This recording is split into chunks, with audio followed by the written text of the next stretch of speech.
어느 정도 운동을 목적으로 하는 벙이라면 참석할까 말까 고민이 됩니다. 지난번에 나갔다가 흘러서 쏠라했던 기억이 떠오르기도 합니다. 저 역시도 이제 좀 탄다 싶어서 참석했던 운동벙에서 로테 한번 받고 처참하게 흘렀던 기억이 새록새록합니다. 그런데 또 뉴비로 새로이 참석하시는 분들이 똑같이 흐르는 것을 보니 재밌기도 했습니다. 오늘은 팩라이딩에서 살아남기라는 주제로 이야기 한번 해보겠습니다.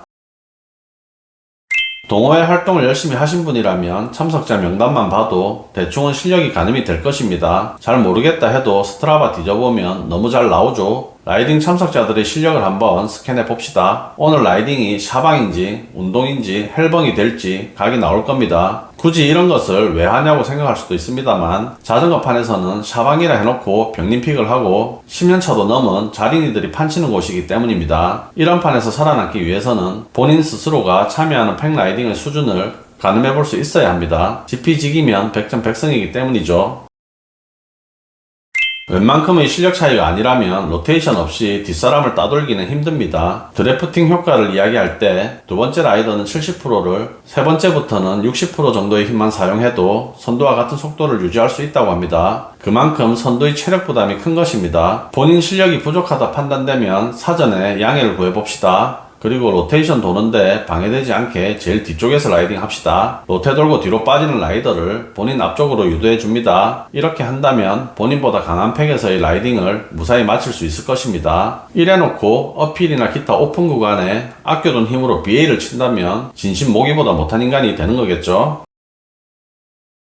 TT 구간에 접어들어 로테이션을 돌리기 시작합니다. 항상 팩라에서 따라가기만 했었는데 로테를 돌리니 기분이 이상합니다. 드디어 내 차례입니다. 이러한 경험이 없는 사람일수록 나타나는 현상입니다. 대부분 로테를 받게 되면 실력 과시 욕구와 잘난 척 플러스 선두뽕이 솟구치기 시작합니다. 가야 할 거리가 한참 남았는데 자기도 모르게 인터벌을 쳐버립니다. 자기가 끌면서 항속이 올라가는 것을 보여주고 싶어 하는 거죠. 이렇게 힘을 쏟아내고 로테를 넘기면 팩에 붙을 힘이 없어서 결국 흐르게 됩니다. 또 다음의 쌩쌩한 주자가 팩을 끌기 때문이죠. 절대 100%의 힘을 모두 사용하면 안 됩니다. 팩은 절대 기다려주지 않습니다. 저 역시도 경험했던 생각보다 많이 보게 되는 유형입니다.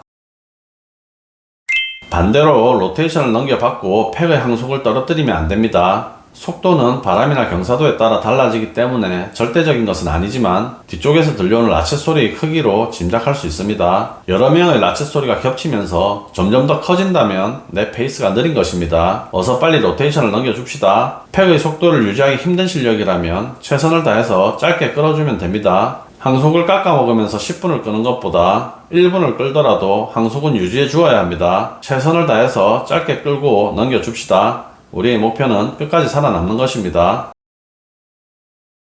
지금까지 잘 버텨왔지만 슬슬 한계가 느껴집니다. 앞사람과 거리가 벌어지기 시작한다면 본인 때문에 팩이 갈라질 수도 있습니다. 팩이 분리되면 앞서 말한 드래프팅 효과를 받을 수 없기 때문에 다시 붙는데 더 많은 힘이 필요해집니다. 웬만큼 실력 차이가 나지 않는다면 사실상 다시 붙기 힘듭니다. 팩라이딩은 특별한 경우가 아니라면 앞사람을 추월해서는 안됩니다. 그렇기 때문에 한 사람으로 인해 뒤쪽 그룹이 모두 같이 흘러버리는 상황이 생기기도 합니다. 안 될 것 같으면 빠르게 의사표현을 해줍시다. 그래야 뒤쪽 그룹도 마음 편히 추월해서 팩에 다시 붙을 수 있습니다.